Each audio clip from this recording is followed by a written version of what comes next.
7h, 10h sur Radio Courtoisie, ligne droite, Maud Koffler. Bonjour Louis Alliot. Bonjour.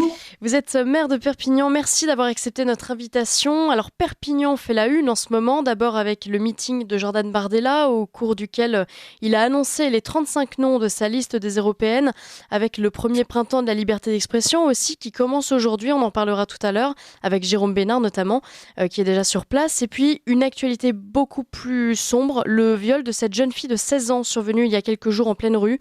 Un suspect interpellé, reconnu grâce aux caméras de surveillance, mais relâché hier sous contrôle judiciaire. Comment est-ce possible ? Que fait-il encore libre dans les rues de Perpignan, monsieur le maire ? Écoutez, je crois que pour le coup, on va quand même attendre que l'enquête soit diligentée et que l'affaire soit plus claire que ce qu'elle n'est aujourd'hui. On n'a pas suffisamment d'éléments aujourd'hui pour définir Apparemment, il y a beaucoup de versions contradictoires, mais c'est vrai que le principe de précaution devrait conduire au fait qu'on mette cet homme-là à l'isolement, ce qui n'a pas été fait. Mais vous savez, on a malheureusement à Perpignan quelquefois des décisions incompréhensibles. Par exemple, je vous donne des cas, on a un employé municipal qui s'est fait menacer par un couteau il n'y a pas si longtemps que ça, et son agresseur a été relâché. On en a eu un autre menacé par une personne avec une seringue qui a été relâché. Et encore hier, cette même personne a récidivé avec d'autres et a été relâchée aussi. Donc, on a quand même un problème, j'allais dire, de décision au niveau de la police et de la justice. Et on est en train d'y travailler. En tout cas, moi, je fais le nécessaire pour que ce genre de choses ne se reproduisent plus. Mais c'est toute la chaîne pénale qui est quelquefois mise en fragilité et qui est incompréhensible pour les citoyens que nous sommes. Donc de ce point de vue-là, oui, cette décision est choquante, mais attention, parce que l'enquête est peut-être pas aussi évidente que ça. Avec tous les exemples que vous venez de nous donner, j'allais vous demander, est-ce que vous, en tant que maire, vous avez voix au chapitre dans ce genre de circonstances ? Et non, parce que moi, je l'ai appris par la presse. Donc, voilà. Donc, après, d'autres cas, c'est notre police municipale qui, quelquefois, fait les interventions. Et là, nous sommes au courant. Et on peut intervenir. Mais quelquefois, on est totalement démunis. Ou alors, on tombe sur des juges un peu laxistes, des dealers arrêtés sur des points de deal, dans des squats, arrêtés par la police municipale, mis à disposition de la police nationale et de la justice et relâchés pour violation de propriété privée, ce qui est absolument incroyable. Mais c'est la France d'aujourd'hui, ce sont les textes d'aujourd'hui et malheureusement, il y a des juges très à gauche, on va dire, pour appliquer ce genre de décision. Alors, avant de revenir sur les européennes, le meeting de Jordan Bardella, en l'occurrence, je voudrais évidemment vous faire réagir à ce qui s'est passé à Châteauroux. Je vous parlais de Matisse, qui a été tué à coups de couteau par un jeune Afghan. Ça touche désormais les villages, les villes moyennes, les lieux dits tranquilles, moins exposés, soi-disant, à la délinquance. En tant que maire, Louis Alliot, comment auriez-vous réagi si cela s'était produit à Perpignan ? Est-ce que vous auriez, par exemple, participé à cette grande mode maintenant d'instaurer un couvre-feu, par exemple ? Bon, parce que le couvre-feu ne règle rien, et en tout cas, les gamins qui sont dans la rue et qui commencent à poser problème ont au-delà de 13 ans, il faut quand même le savoir. Avant 13 ans, quand vous voyez des gamins dans la rue, en général, la police intervient et les ramène à leurs parents ou convoque leurs parents. C'est déjà fait, ça s'appelle pas un couvre-feu, mais je veux dire, c'est déjà dans l'air du temps. En revanche, vous avez beaucoup d'adolescents qui sont au-dessus de 13 ans, qui sont dans nos rues, et qui malheureusement se commettent un certain nombre soit de violences, soit de vols, soit dans des squats, mais beaucoup sont des délinquants mineurs clandestins. Et alors là se pose tout le problème que nous avons avec les MNA. Et il y a des Afghans, mais je peux vous dire que dans les Pyrénées-Orientales et en ce qui concerne Perpignan, nous avons beaucoup de ressortissants algériens et marocains qui malheureusement ne sont pas reconduits à la frontière, qui errent dans nos rues.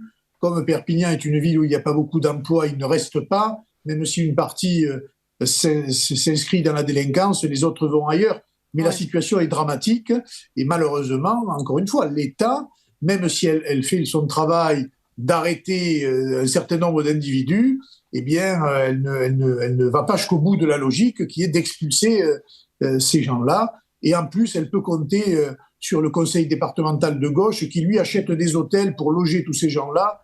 Et on n'a pas la main là-dessus. Donc, on se bat, nous, quelquefois, pour empêcher le département de pouvoir accéder à un immeuble pour qu'ils y mettent des migrants. Mais ça reste un combat qui est dérisoire par rapport à l'ampleur du phénomène. Est-ce que Perpignan est particulièrement touché par ce type de délinquance ou voire de criminalité en fait par rapport à d'autres Perpignan villes est touché comme beaucoup, mais moins que d'autres.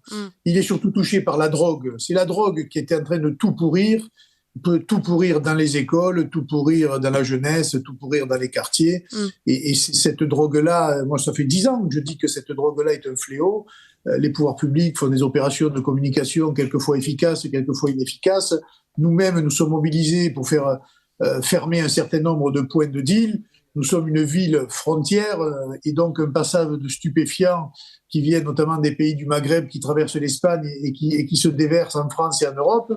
Mais il est là le problème. Et tant qu'on n'aura pas cette politique pénale de sanctionner le consommateur au-delà du dealer, eh bien, nous aurons ces difficultés. C'est pour cela qu'il faut faire à la fois un volet répressif efficace, mais aussi un volet, j'allais dire, de pédagogie pour les jeunes et un volet de santé publique, parce que cette drogue est de plus en plus dans nos rues, quelquefois elle est de plus en plus trafiquée, et en tout cas elle a des répercussions psychiatriques sur bon nombre de jeunes cerveaux, et c'est irréversible. Et malheureusement, nous avons de plus en plus de gens psychiatriquement atteints en raison de l'addiction aux drogues, et c'est là qu'il faut tirer le signal d'alarme, et après tout est permis, hein. Les squats, les vols, les agressions, tout ce que vous pouvez imaginer. Et là, oui, nous avons un problème à Perpignan. Alors, Louis Alliot, ça nous amène presque à évoquer les européennes. L'enjeu civilisationnel, l'immigration, ce sont les thèmes majeurs de la campagne de Jordan Bardella. Est-ce que vos administrés, typiquement, se sentent concernés par ces questions ?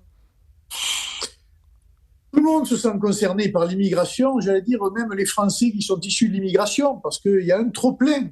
C'est ce que je vous disais, il y a un trop-plein et les Français, tous les Français, quelles que soient leurs conditions ou quelles que soient leurs origines aujourd'hui, sont victimes de cette immigration de masse et n'en veulent plus. C'est pour cela que moi je vois à Perpignan, j'ai été élu par l'ensemble des Perpignanais, mais y compris dans des quartiers supposés difficiles où les populations ne veulent plus voir tout ce qu'elles voient et commencent à nous rejoindre dans ce vote-là. Et là, je vois cette élection européenne, c'est assez net, un ras-le-bol généralisé contre M. Macron essentiellement, contre la politique du gouvernement principalement. Et dans cette politique-là, vous avez toute la négligence, toute la décadence que nous subissons aujourd'hui. Et oui, cette politique d'immigration est dénoncée et cette défense, j'allais dire, du continent européen, mais surtout de la France, devient un sujet majeur de la campagne électorale. Alors Louis Alliot, mercredi a donc eu lieu le meeting de Jordan Bardella dans votre ville. Il a profité de cette occasion pour présenter sa liste. Quels sont les points forts par rapport à une autre liste, celle de François-Xavier Bellamy par exemple ? Mais je crois qu'on est en dynamique. Vous savez, on est soit 30, on est sur la barre des 30 et on voit bien qu'on est en dynamique et qu'on aspire des électorats. Ce que l'on a déjà fait avec les LR depuis longtemps et ce que l'on a fait en partie avec Reconquête, il faut quand même le dire. Mais voilà, il y a une liste qui est capable aujourd'hui d'envoyer au Parlement européen un nombre significatif de députés qui pourra peser sur la politique européenne. Et donc, je pense que les Français le sentent. Reste maintenant le sujet le plus important, à mon avis, c'est la mobilisation.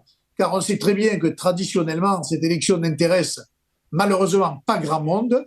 Et il faut intéresser les gens à l'élection européenne, car ils ne se rendent pas compte que toutes les décisions qui sont prises à Bruxelles ont des répercussions sur leur quotidien, et que ce soit l'immigration, que ce soit la sécurité, que ce soit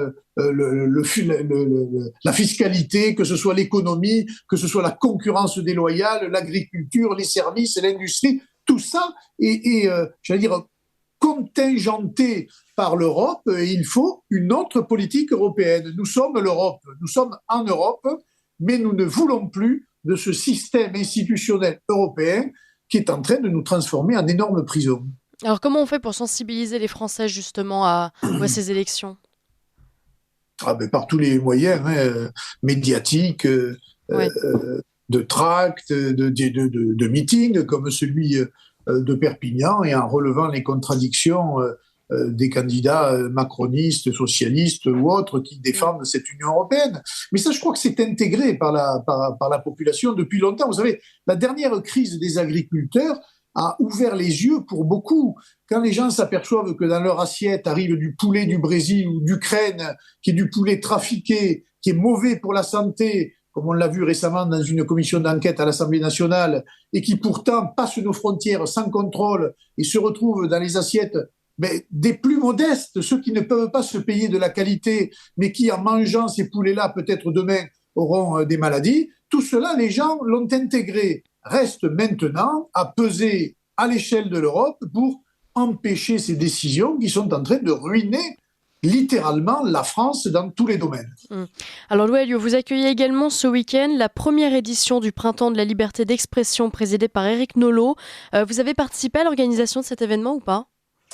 Écoutez, non, c'est le Centre méditerranéen de littérature, qui est une association ancienne de Perpignan. Ils ont 40 ans, si vous voulez, d'accueil des plus grands auteurs de littérature, de la politique, de la sociologie, de l'histoire, qui cette année a lancé ce Printemps de la liberté d'expression, nous a demandé si on voulait l'accueillir. Évidemment, on a dit oui et on en est partenaire, mais ce n'est pas nous qui l'organisons.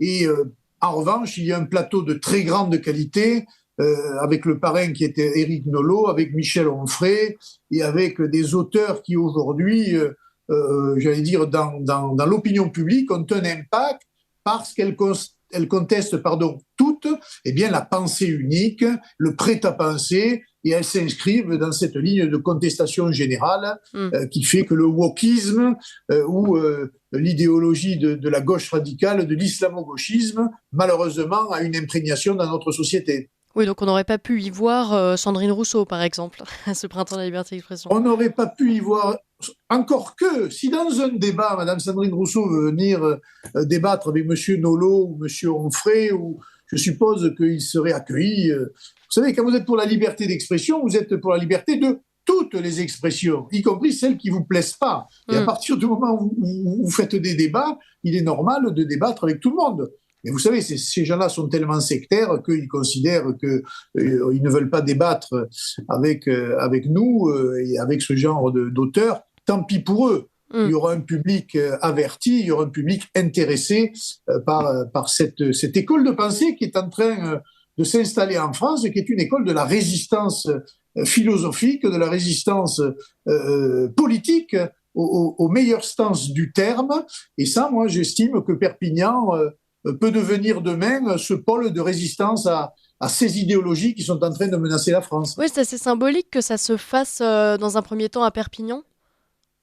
Enfin, je dis dans un premier temps, mais de fait, je pense que ce sera organisé systématiquement à Perpignan.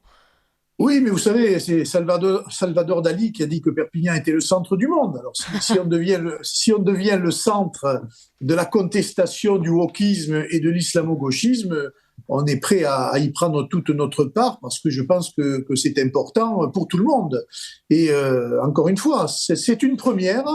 Ces auteurs nous font l'honneur d'être là et j'ai lu ce matin un très bel entretien d'Éric Nolot dans le journal local qui s'appelle L'Indépendant, où il parle justement de ce que pourrait devenir ce printemps de la liberté d'expression à l'avenir et qui pourrait être, le centre névralgique de la reconquête et de la résistance à cette oppression intellectuelle qui nous est imposée à Sciences Po, dans les grandes écoles et dans un certain nombre de médias, alors que manifestement l'ensemble de la population est opposée à ces idéologies. Oui, effectivement, Éric Nolot dit le premier printemps de la liberté d'expression pourrait être le début d'un réarmement intellectuel. Je crois que c'était effectivement dans le journal local. Écoutez, merci beaucoup Louis Alliot. Je rappelle que vous êtes maire du Rassemblement national de Perpignan. Merci d'avoir accepté notre invitation. À très bientôt sur notre antenne.